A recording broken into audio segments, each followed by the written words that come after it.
You are listening to the IFH Podcast Network. For more amazing filmmaking and screenwriting podcasts, just go to ifhpodcastnetwork.com.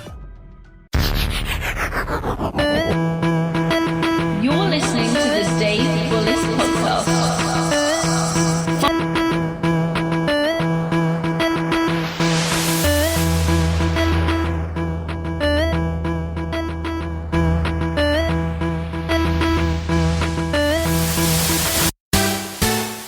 Joining me today is Steve Wolsh. Steve Wolsh is an independent filmmaker living in Los Angeles. He just completed his first feature film, Muck, and he is currently crowdfunding for the sequel.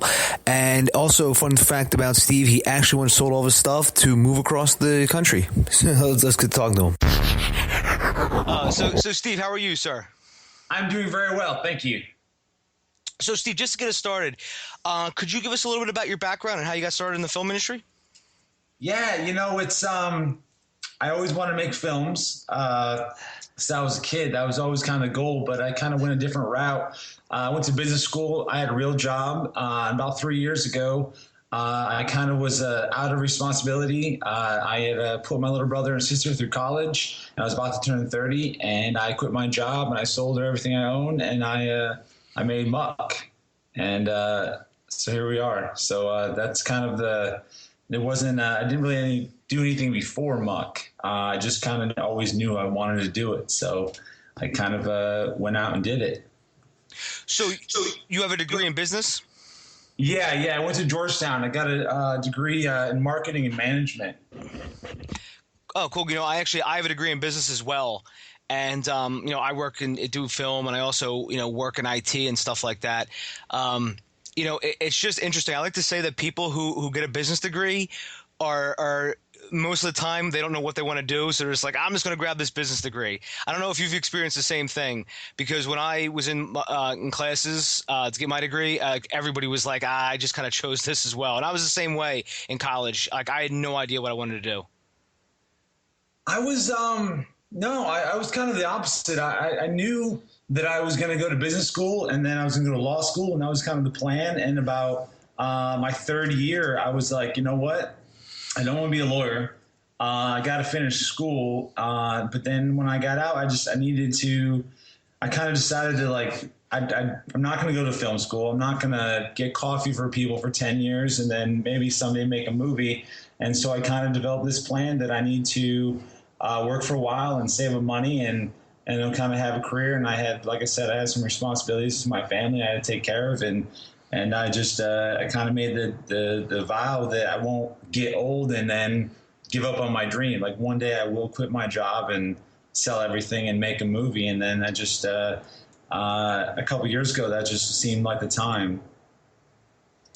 So you sold all your belongings and then moved out to LA, correct? Yeah. I I was in San Francisco. I had a house and I had all this kind of, I had nice stuff. I had a really good job, and I live in an apartment, still the same apartment in LA. No furniture. We have I have a lot of desks and a lot of computers, and the only thing that really has changed since we sold the movie is now we have nicer computers. I kind of splurged and I bought a couple more desks and a couple nicer computers, but no TV, no couch. I sleep on a bed that's like too short for me, so I sleep at an angle, and it's kind of it's like my zone. I work 18 hours a day, and I get up and I start working, and then eventually I nap for a couple hours, and I get up and do it again, and it's kind of my thing. I like it. It's people try to drag me away for even like an afternoon. Like, I don't want to go away. I just want to keep working on this, and it worked out. I mean, it worked out as well as you could ever hope. We made a $200,000 movie out in Cape Cod, Muck, and we sold it. We got distribution. It's going to be in theaters, and now we're trying to raise funds to make the next one. So when you sold all your belongings, did you throw all that money into making Muck? Yeah, it was a combination of that, and I knew I had to have money to live on for the better part of a couple of years while we finished it. So that was kind of thing. I had a fair amount of money saved up, and then I sold, all the things, kind of shedded all my responsibilities, and things that could potentially like weigh you down, and just went for it. So tell us, how did you go about writing Muck and creating Muck? I own this house in Cape Cod where Muck takes place. I bought it the tail end of '07. And I'd actually never been there before I wrote Muck, but I knew the layout. And essentially, it really is, like they say in the film, you'll see it. It's a house that sits at the end of a court by itself. There's no other houses on the court. And then it backs up on a hill over a huge marsh. So that was like the one asset that I had that I could work with and I could maybe destroy. And so I wrote Muck to take place all around that, and like that's like the thing I had. So that was the motivation. I needed to come up with this like story, and about halfway through writing it, it became a trilogy. So all essentially in the same week, I wrote Muck, and then I wrote the prequel, then the sequel, and that's how the whole thing was born. It was born out of having a location that would be conducive for the story. So when you sold everything and moved away, and and moved to LA, you started writing Muck. So how did you start making contacts? Did you have some before you moved through the internet, or did you just meet people in person? No, just I met people. I spent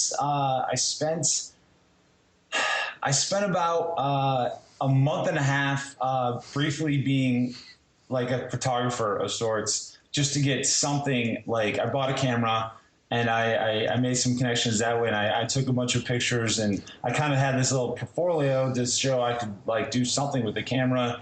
And I through that I actually met my would-be and is my cinematographer, and then we started talking and game planning, and he thought I was nuts, but we had all these ideas how we wanted to shoot it, and we started just working on that. And then it was just kind of after that, it was just a lot of legwork on my part, just kind of meeting people and finding people. And we dragged a crew of 60 people to Cape Cod, we shot Muck over 19 all-night shoots.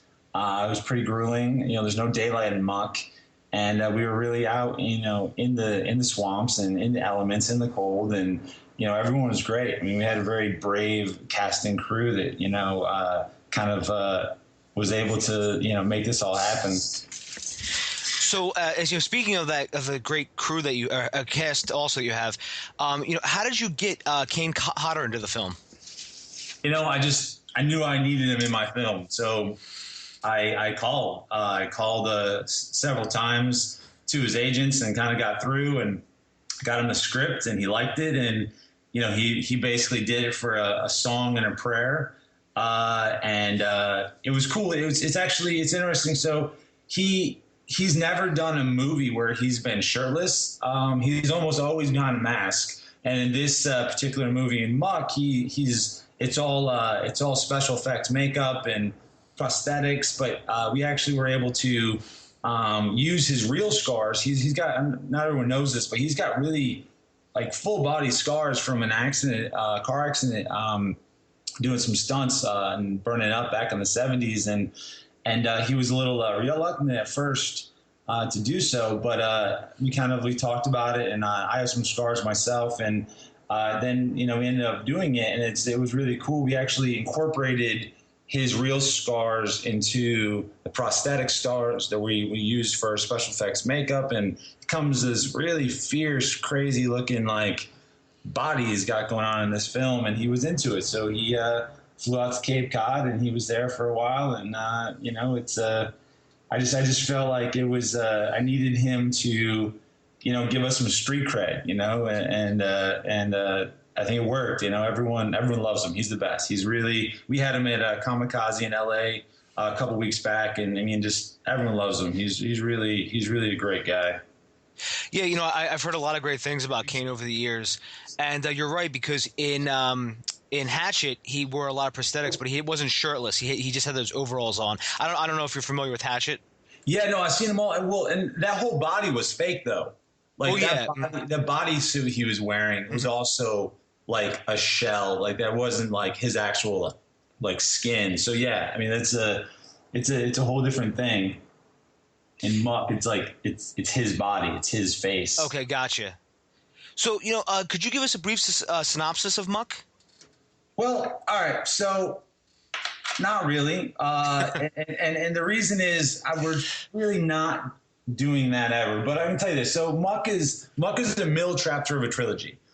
So you start with Muck, and the whole films basically all three films will take place about 2.5 days. So Muck is 6 hours real time. Okay. So the movie is actually like almost quarter time. You're getting all the events in just one night, and you start in the Muck, so to speak. The people, when you meet the characters, they're already hurt. Some are already dead, or they think are dead. And there's no foreplay. There's no like, hey, let's drive up to a cabin. Let's stop at the creepy gas station. None of that shit. It just starts. And then you go through this night, and it comes to a stopping point, if you will. And then the prequel is all the events that literally lead up right to the first frame of Muck.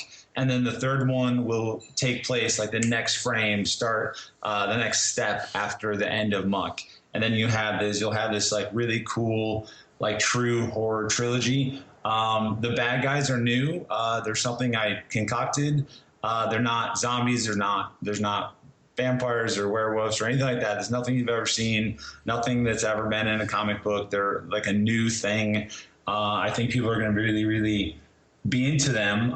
It takes place in Cape Cod, and it's on St. Patty's Day, and it's coming out actually. We always wanted to have it come out St. Patty's Day, but it's actually the Friday before St. Patty's Day next year is a Friday the 13th. So that's kind of like a little gift from the movie gods. So Muck will come out Friday the 13th, March 15, and then obviously St. Patty's Day is right after that. So, but yeah, so that's like the things I say about Muck. But as far as like telling you the story, I'm pretty close-lipped on that. Okay, yeah, fair enough. But that is pretty serendipitous that you are able to get a release date on Friday the 13th. Yeah, I mean that was great. Since then they're opening Paranormal Activity against us, Part 5. So that'll be fun. I got some ideas in store about how we'll poke fun at them the 13 days leading up to Muck. Mm-hmm. So. Yeah, I lost track of what Paranormal Activity they're up to. Honestly, Steve, you could have told me like they were up to number 9. I would have been like, all right. Yeah, well, it's like 6 though, because they made that one last year that wasn't part of the 5. I don't know. I stopped caring a long time ago. Yeah, it's sort of like that new franchise they always keep pumping out. Like before it was Saw, now it's this. I mean, I guess once a studio finds a property that actually works, they're just like, let's just drive this into the ground. Yeah. So, let's talk about, the Muck crowdfunding campaign. All right. I mean, you're actually doing pretty well. This whole month, or actually months, excuse me, we've been talking about crowdfunding, and I've had different filmmakers on and, different consultants on just to talk about their campaigns and what campaigns they've worked on. And, I'm looking at Muck right now. And it's I'm just looking at your perk structure and everything. So could you take us through it, Steve? Are you the one that designed the campaign from the ground up, or did you have help on this? No. I mean, it was me. It's there's a lot of things that go into it. It's a lot of work. It's people think that it's free money. Like you just do Kickstarter and like the world will give you this money, and it's not like that. You really have to push it. You really have to have something people want to see, and you really have to. You got to get people to do a lot of things. It's not just like hear about it. It's not just see it. They have to go to Kickstarter. They got to start an account if they don't have one. They got to get on Amazon to get an Amazon account. So you're asking a lot. So you really got to push it. So we did. I think we probably have more production value. And a lot of people, I mean, really went all out for a lot of the stuff we did. We did a series of like photo shoots and, I don't know if you see my video, but I set my hands on fire. So we had a stunt team there and, my hands are really on fire. It's fire gel. It's not even gloves.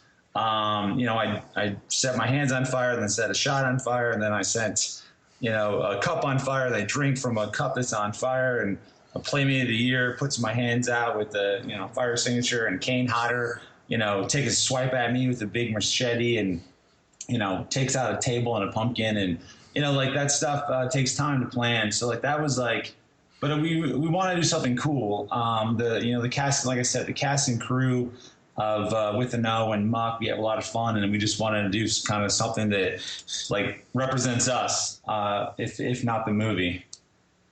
Yeah, I think the video was very well done as well. And I wanted to ask you. I'm sorry, I'm seeing feedback on my mic. All right. Sorry about that. So I wanted to ask you, did you do a lot of research on different campaigns before you launched your own, and to see where to structure your perks and to see what perks to offer, things like that? Yeah. I mean, we looked at a lot of the big movie ones, and I think the common theme is $25 is like the main, like the most common one. Kickstarter will tell you that. So we're almost basically breaking even on the $25 one for us. We're really giving a lot away, but we thought that would be really cool. Like for $25, you get both films. You get Muck, an advanced copy, Blu-ray or DVD, plus you get a digital download of the prequel when it's done. Plus you get your name in the movie credits. Like I've seen movies where like that's like $100 or like $400. Everyone that gives us $25 will have their name at the end of the credits of the prequel. So that's pretty cool. I mean, we appreciate it, and there's no reason not to do that. And then everyone gets a chance at $25 to get one of two tickets we'll be giving away for the screening at the Playboy Mansion. We're actually going to be screening Muck at the Playboy Mansion before it comes out next March. So, and then you can get those. Like we have like tickets available. You can just straight up pledge for the Playboy Mansion. We have I think it's cool to have some big stuff that people might actually want. Like for example, we have an on-screen death by Kane Hodder. And we've moved one of those already. Someone's pledged for it. Which is pretty cool. I mean, that's kind of like a once in a lifetime thing. If you're a big horror fan, to get like killed by Kane Hodder in a movie that's going to be in theaters, I mean, that's pretty exciting. And then we have just other than that, we kind of reached out to the girls. We have a lot of actresses in the movie that have a big fan base, so they all have like their own like packages where you get like an autographed poster or like a personalized video message from them and that kind of thing. And we're kind of like we're going out to their fan bases to help them bring this to life. Yeah, I know. I saw some of your perks, and the Playboy Mansion is something I wanted to ask you about. But before I do that, I want to say, you did a very good job structuring this, because you have, even for $1, even if they pledge $1, you still get something really cool, which is the PDF of the script. And, I've had a couple of different guests and we talked about this, and they always said the same thing. Why not start at $1 to get people interested and then, parlay it from there, so to speak? Do you know what I mean, Steve? Yeah, totally. I mean, like, here's the thing, man. I appreciate every dollar. Like, it sounds cliche, but it's not. Like, it's still someone taking time of their day to like say, hey, I support this. And, maybe I don't have a lot of money, but I support your efforts, and that's great. And that $1 person could share it with their buddies or their family or someone they know, and they might do $25, $50. So like, it's you want to make everyone feel like, I think that's what the Kickstarter thing is. You want to like, it's a community, and everyone wants to like chip in to feel like they were a part of something, whether that's $1 or $10,000. So. I think it's good to give people something at all the levels they actually might want. Yeah, and now you also, speak of stuff that people want. How did you go about getting a screening at the Playboy Mansion? Well, I mean, it all started with Jacqueline Swebberg, which was the Playmate of the Year 2012. She was the current Playmate of the Year when she's in Muck, and when we shot Muck, she was the current Playmate of the Year. So we've been kind of just, I mean, she's great in Muck. She's a great little actress. And I went back to Playboy, and I said that, we want to show you this movie. We want you guys to help us potentially. And they were into it. And, we came up with this idea that it'd be really cool to Hef has like this personal theater in his mansion, and it'd be really cool to show Muck there before it comes out. And then we end up now we have in the next movie, the prequel, we have Raquel and Kennedy, the 2013 and 14 Playmates of the Year, that will also be in the prequel. So the next movie will have 3 Playmates of the Year. I'm pretty sure that's not been done. So that's I mean, no one's ever even had 2. So that's like, you know, it's kind of a cool thing. So we have this connection, and Playboy's kind of their demographic and where they're moving to is very similar to horror fans. You know, you're talking about, you know, guys 18 to, you know, 50. So. Oh yeah, absolutely. And you know, can you tell us, you know, how you actually marketed this campaign? Meaning, how much time did you spend on a pre-launch? You know, how much time do you spend with social media? Could you give us some insight on that, Steve? Yeah, we did a huge rollout. You know, right from the get, there's 6 of us here at With an O, and that's all we've been doing for the last 6 weeks, give or take. Besides Kamikaze, everything at Kamikaze, that's LA's big Comic-Con, was geared to promote the Kickstarter. So we had 4 booths, we had a dunk tank, we had the Playmates there, Kane was there, we had a panel. You know, so we're giving out posters that had all the Kickstarter information on the back of it. So there was like 60,000 people there at Stanley's Kamikaze. That was over Halloween weekend. So we did that, and then just a lot of social media. I mean, we between all the girls in the movie, I think our reach is like 7 million people on Facebook or something. And, you know, we've just been hitting it hard, and, you know, it's really hard. I mean, like, it's like like I said, you're asking a lot. Someone's got to see a picture on Facebook, and there's a lot of steps that before they actually get to making a pledge. So you got to like just keep, you know, repetition, saying cool things, making it sound exciting. I think having things like, you know, on-screen death with Kane Hodder, or like the Playboy Mansion tickets, those are good things to get people to come check it out, or say things like, well, the director, you know, lights his hands on fire. You know, those kind of things. And, you know, we just, you know, we're over halfway to our goal. We're a little, we got about 3 weeks left, not even. So, I mean, I think we're going to hit it. It's going to take a lot of people at the end, kind of like, you know, putting us over the top. But, you know, it's important. You know, I had opportunities to take the money and just make the next movies without doing any of this stuff. And basically all the budgets were like, all right, we're going to spend more money and make a shittier movie. And I just didn't want that. So took all the money we got from Muck, and we're going to take the money from Kickstarter, and we're going to go make a better movie and a bigger movie. And it'll be independent. No one will be like pulling the strings, and then, you know, we'll do the same thing last time. We'll make a great movie and we'll sell it. And that's kind of what I wanted to do. And it's really hard. The system's not set up that way, but it's the only way I could really like get my head around making another movie. I didn't want to work for somebody and have them tell me how to make a shitty movie. So when you gave you that offer, was a lot of the money going to be, you know, put on the back end, so to speak, to marketing, or was it just, you know, the money spread somewhere else? You know, no. I mean, like, well, there's 2 different things. I mean, so there's like, this is going to be your budget. So here's $1 million, but this is how we're going to spend it. And I can just tell you, like, the way most studios would make $1 million like movie, like 30% of that money will actually go into the movie, and the rest of it goes into stupid shit. And, you know, one of the big things is there's this big want and need to like hire Shannon Dordry or, you know, like whatever. So, you know, like somebody like, you know, someone that like used to have a TV show and like nobody cares about it. Nobody wants to see her in a movie. And if I'm talking shit about Shannon, I just picked her name out of a hat, but it's true. Like nobody wants to like horror fans don't get excited about like, you know, some guy that used to be on a TV show, but they feel like for international distribution, you need some guy that used to be on a TV show. You can't afford like a big star. So you get like, you know, like you see like Val Kilmer's in every horror movie now and stuff like that. And Danny Trejo and everything. And just like, but they spend like, 200 grand on that.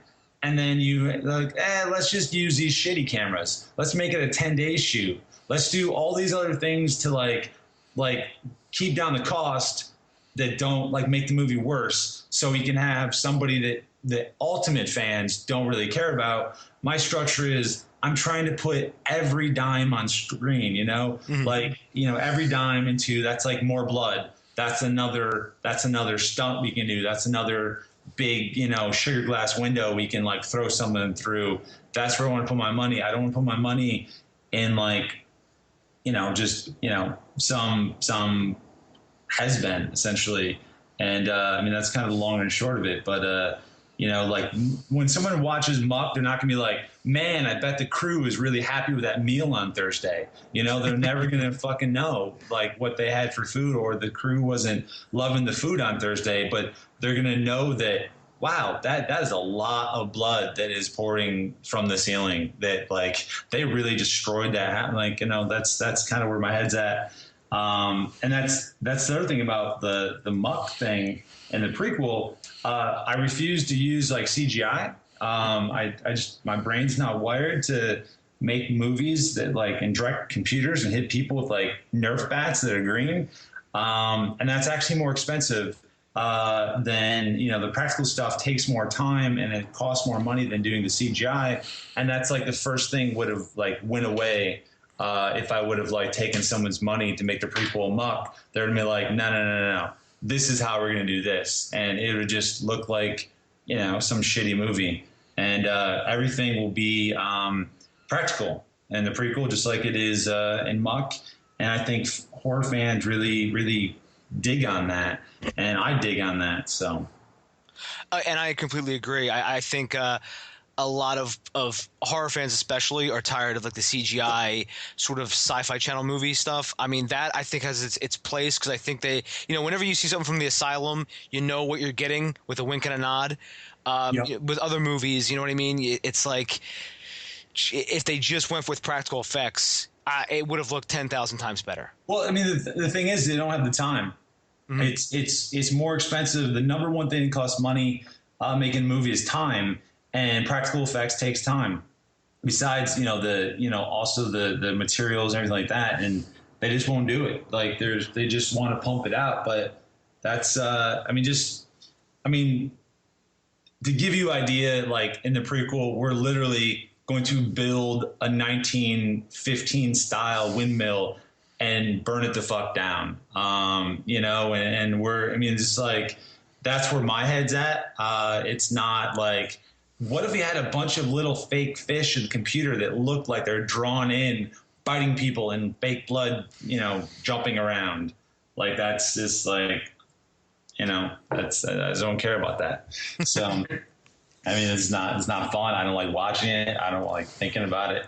So there's no challenge, Mm-hmm. Like doing things practical is a challenge. How do you drag a girl by an axe through the marsh with a real axe? Like, that's a challenge, So stuff like that.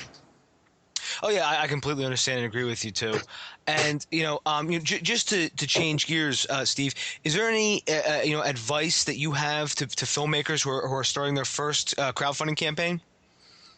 Yeah, just you got to be realistic. You gotta be realistic of what you anticipate you can get. Obviously it's all or nothing. With Kickstarter anyway. And then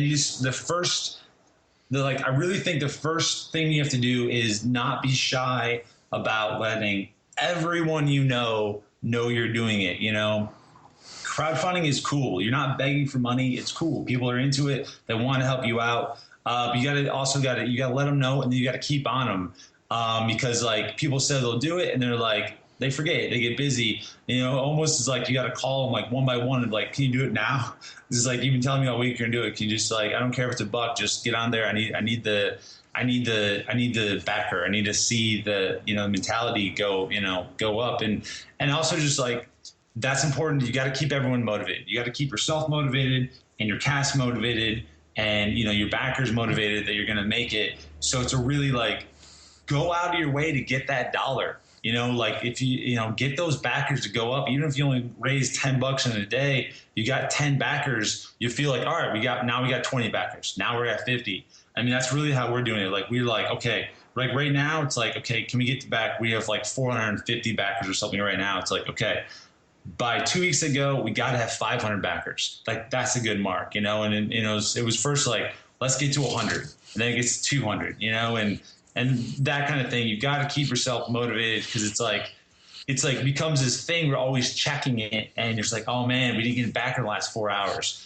Like, get on the phone, call someone who can do it. Call a buddy, just like, hey buddy, I need you to put $15 in right now. Put $1 in. I just need to, because I feel like if you start feeling like it's not going to happen, then the backers start feeling like it's not going to happen, and like the people you have maybe promoting it, and everyone's like more not as willing to do it. But if you feel like it's going good, you're excited, and that's contagious, and you want that like excitement. Like, we're all very excited every morning right now. We're just like, all right, who can we contact today?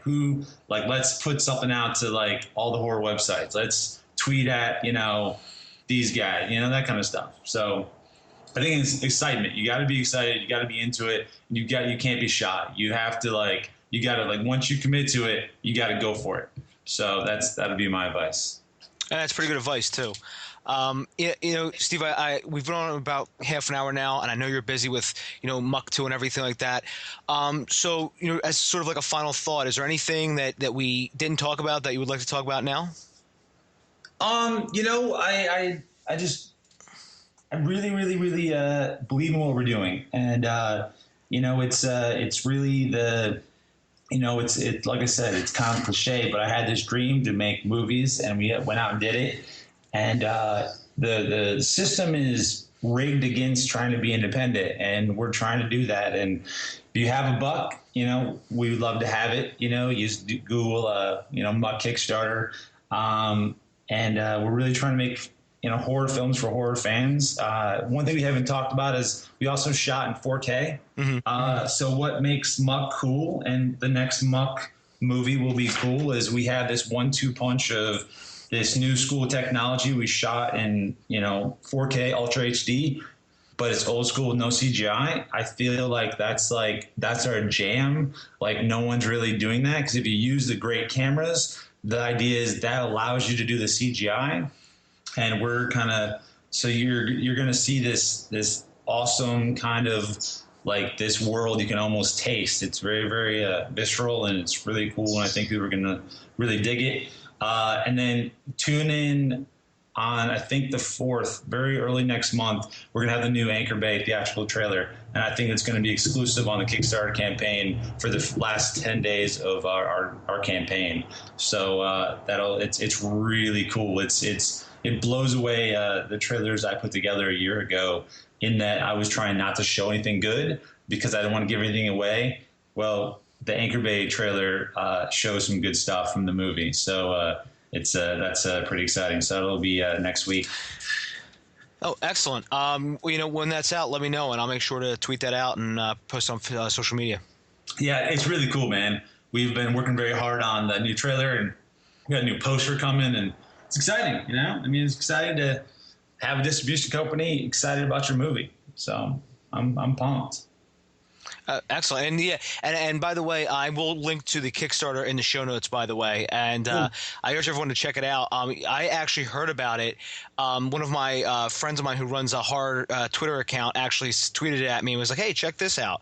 And I was at breakfast. I'm like, oh wow, they got Kane Hodder, and I was like, this is some pretty good structure they have in their perks.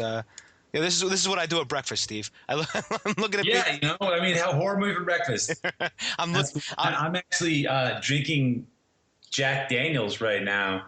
That's my breakfast. I only drink when I work, but I always work. So, but yeah, that's how I get down. That's how Grandpa did it. That's how Frank did it. So. But I appreciate you guys having me on. Get the Muck Out is like everything. So if you're looking for like Facebook, Instagram, Twitter, our website, everything is at Get the Muck Out, or Facebook, Get the Muck Out. Just Get the Muck Out. So for whatever that's worth, you can check that stuff out. We have we have some decent looking ladies in our movies, and there's a lot of pictures of them on all that stuff. So it's worth checking out. Cool, and I'll also link to all those in the show notes as well. So all the Facebook, the Twitter, and the Instagrams, everything like that. Awesome. Cool, Steve. Thank you so much for coming on. This was a pretty great interview, and I know people at home learned a lot, and that's why I want to do these, especially the ones focused on crowdfunding for the past couple of months. People who are actually doing it, so it's no real theory, it's all practical, it's all empirical. You know what I mean? So I think this went well, and I thank you again. I thank you again for having you for coming on. Awesome, man. Anytime. We'll talk soon. All right, cool. Again, everyone, find me at davebullis.com, and Twitter, it's at Dave_Bullis. Steve, have a great day, buddy. All right, thank you. Take care. Cool, Steve. That went pretty well. Yeah. I appreciate you doing it, man. No problem. Steve, can I get your email address really quickly? I just want to email you when it comes out. Yeah. So it's just Steve W. Steve W. at With a No Productions. With a No Productions. Yeah. So it's the word with ANO Productions with an S.com. Okay, cool. And I'll email you when it's up. Yeah, man. You say you put it out Thursday? It's going to be up this Tuesday. Tuesday. All right. That's awesome, man. Well, keep finding a good fight. I appreciate your help. Oh, no problem, buddy. And if you need anything, just give me a holler. Cool. Thanks, man. Cool. Take care. Yep. Bye. See you. Find Dave at davebullis.com. Please make sure to subscribe and share the podcast.